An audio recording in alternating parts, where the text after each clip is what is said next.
Donc, je suis David Ekchazer, je travaille sur des sujets de recherche qui sont relatifs à la mesure des impacts environnementaux du numérique. Je suis cofondateur de la société Hublot qui travaille donc dans le logiciel libre et dans les méthodologies ouvertes pour l'évaluation.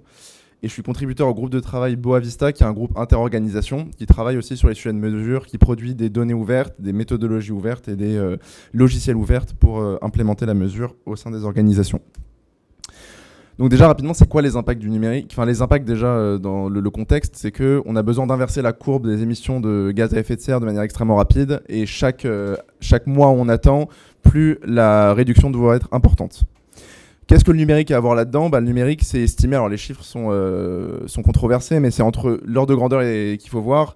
Le numérique, c'est entre 2 et 4% des émissions de gaz à effet de serre, qui correspond un peu à l'équivalent du transport aérien. Et le gros problème, c'est qu'on est dans une augmentation de ces impacts qui sont estimés en 2025 pour atteindre 6 à 8%, donc ce serait l'équivalent du transport individuel en voiture. Et les impacts du numérique, ce n'est pas seulement les impacts sur les gaz à effet de serre et sur le réchauffement climatique, mais c'est aussi l'utilisation d'électricité. On le voit aujourd'hui avec les problématiques d'approvisionnement, le numérique pose problème. Et également l'utilisation de ressources non renouvelables, les métaux qui sont en stock limité et qui sont en concurrence avec les métaux de la transition écologique, notamment pour les ENR, qui utilisent les mêmes types de métaux. Donc il y a cette concurrence aussi à prendre en compte quand on fait du numérique. Alors on a des méthodologies qui commencent à être implémentées dans le numérique, donc notamment l'analyse de cycle de vie qu'on pousse notamment dans le groupe de travail Boavista, qui est une méthodologie qui permet de prendre en compte plusieurs critères d'impact, donc pas seulement le CO2 mais aussi l'eau, l'énergie, etc. Et qui est sur l'ensemble du cycle de vie, donc on ne va pas prendre que la phase d'usage, on va prendre la fabrication, la fin de vie, etc. Donc on se retrouve dans le numérique avec une problématique de multi-périmètre, parce qu'on doit prendre en compte l'ensemble de la chaîne de valeur du numérique, multi-étapes, parce qu'on doit prendre en compte l'ensemble des phases, et je ne peux pas faire 3 dimensions dans des slides, mais aussi multi-critères. Donc on a cette complexité dans la mesure. Donc face à ça, donc on commence à avoir des méthodologies, mais alors pourquoi le faire de manière open source et d'en faire un commun ? Alors il y a 3 arguments principaux. Le premier, c'est que c'est une nécessité démocratique. Vous avez dû voir passer ça, Agnès Pannier-Runacher, ministre de la Transition écologique, qui dit qu'un mail, ça consomme énormément d'énergie.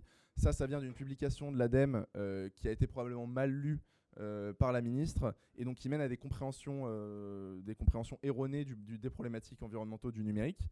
Et derrière, ça mène aussi à faire des lois qui peuvent aussi être un peu, pas forcément pertinentes en fait. Donc c'est un levier démocratique la mesure, et l'idée d'en faire un commun, c'est aussi de le rendre aux citoyens pour qu'ils puissent en faire un objet démocratique.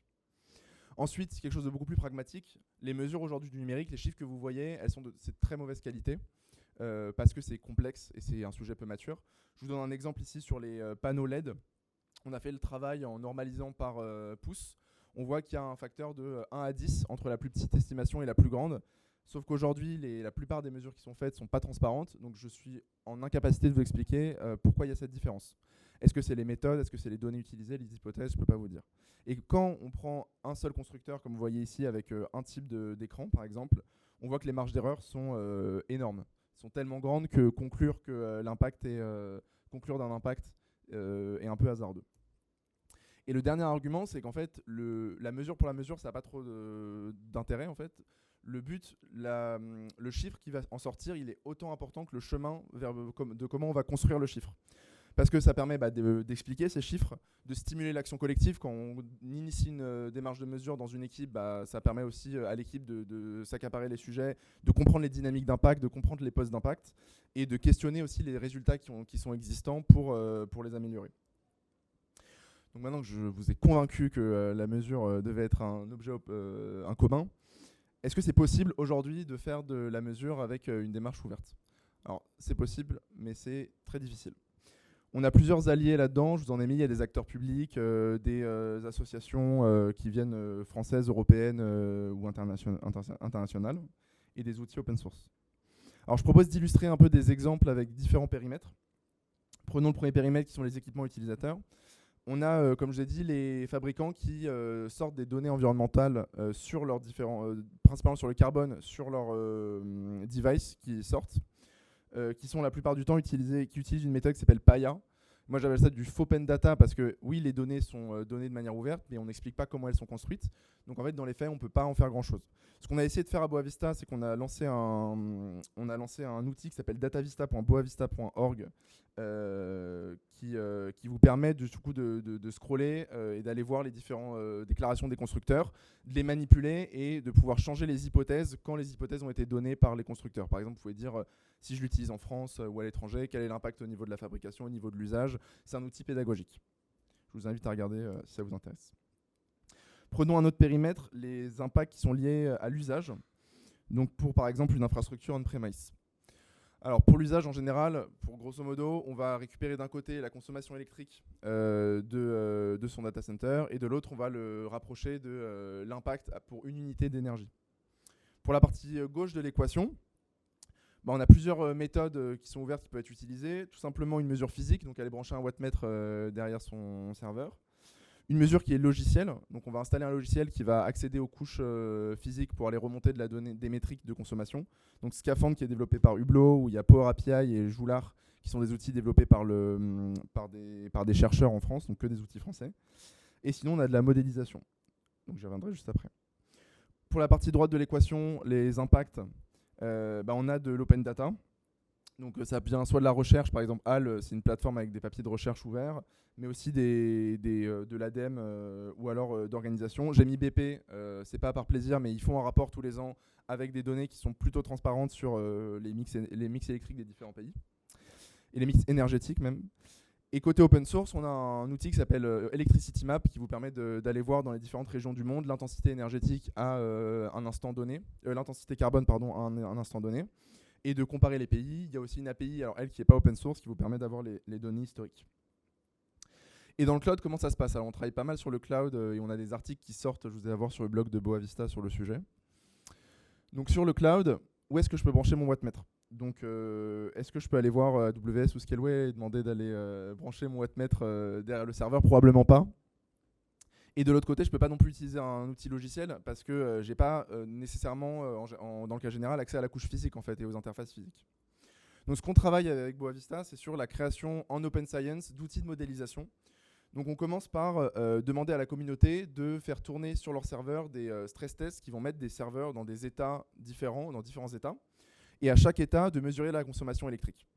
Et on rapproche ça de la configuration technique de la machine sur laquelle a tourné le test. On l'envoie dans une base de données collaborative qui, derrière, est en open data et peut être utilisée par les chercheurs ou par nous dans le cas échéant. Une utilisation qu'on fait de cette base de données, ça va être si j'ai une instance sur le cloud avec un Intel Xeon Platinum de 2017, donc on voit là les mesures physiques, les pointillés, c'est des mesures physiques qui ont été faites sur des serveurs. On a choisi comme variable dimensionnante, comme état, le pourcentage de load CPU. Et on se rend compte en fait qu'on a des courbes linéaires. Donc on arrive à inférer un modèle pour les Xeon Platinum qui nous permet demain de dire j'ai une instance qui tourne sur un Platinum à 60% de load. Vu que j'ai mon équation, je peux récupérer ma consommation électrique qui sera modélisée. Ça sera moins précis qu'une mesure physique, mais ça permet de le modéliser sans avoir accès à la couche physique en utilisant des proxys.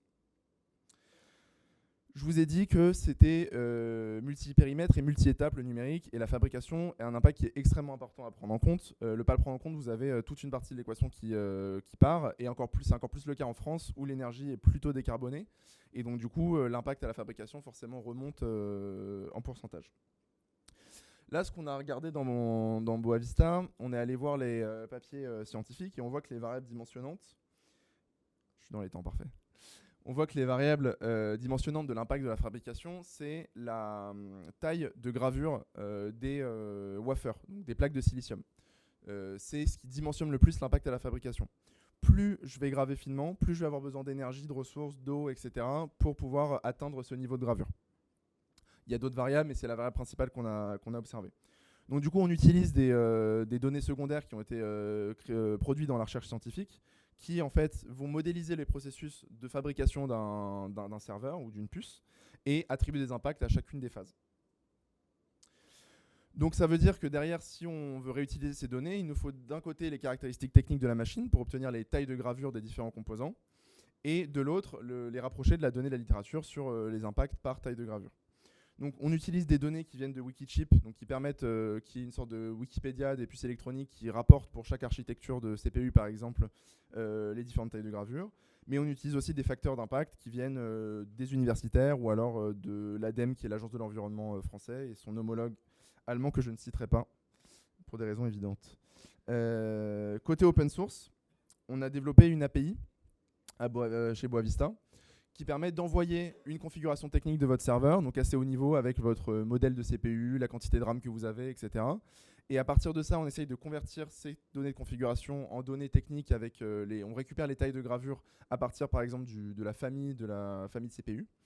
On multiplie, en fait, on récupère l'impact à partir de ces données de proxy qui sont les tailles de gravure. On a également développé un agent qui va s'installer sur les serveurs pour récupérer automatiquement les informations dont on a besoin, enfin les configurations techniques, pour pas que vous ayez à les rentrer à la main dans l'API de manière assez fastidieuse. Donc ça permet en fait d'industrialiser la mesure. Quelques exemples donc en fait, que ce soit à Boavista ou à Hublot, on développe des microservices open source pour faciliter la mesure. Je vous en ai présenté quelques-uns. Je vais vous donner des exemples d'utilisation qu'on a fait de ces différents microservices dans des cas d'usage. Alors il y en a un, c'est Platypus, c'est un outil qu'on a développé lors d'un hackathon qui s'est fini la semaine dernière. Et en fait, c'est un outil qui permet de s'installer sur un serveur, d'aller d'un côté récupérer l'impact de la consommation électrique avec Scaphandre, qui est un outil donc de Hublot, et de l'autre, avec Boagent, un outil Boavista, on récupère les caractéristiques techniques.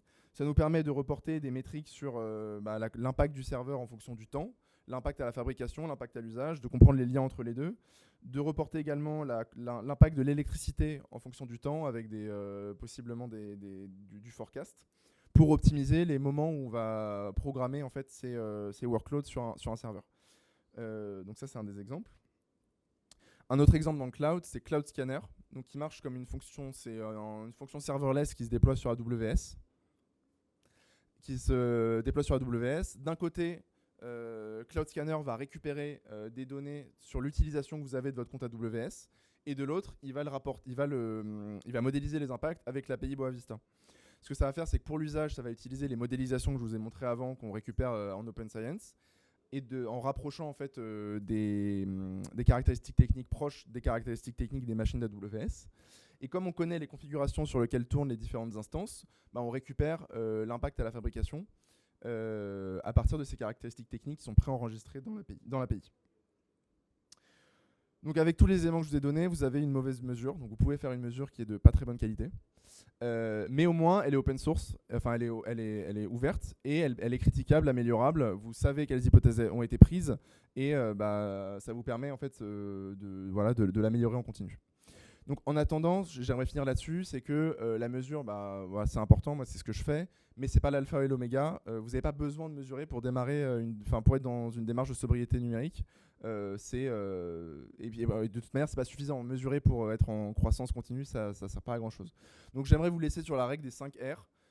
Qui peut s'appliquer dans le numérique en disant que même si on n'est pas dans une démarche de mesure, ce qu'il faut, c'est refuser les nouveaux usages, réduire les usages, les achats de matériaux, etc. Réutiliser quand on a besoin quand on a décidé que ces usages étaient les usages requis. Recycler le matériel. Et alors le dernier R qui est rendre, qui s'applique plutôt dans l'alimentation, on va composter. Je laisse sur un point d'interrogation. Est-ce qu'on peut rendre les produits numériques à la nature? Probablement pas. Et il y a un gros problème justement au niveau du recyclage de ces matériaux qui ne sont pas encore assez pris en compte dans les évaluations. Aujourd'hui, c'est souvent une étape du cycle de vie qui est écartée. Voilà, j'ai été dans les temps. C'est bon. Merci beaucoup. Et je suis disponible pour les questions si vous voulez.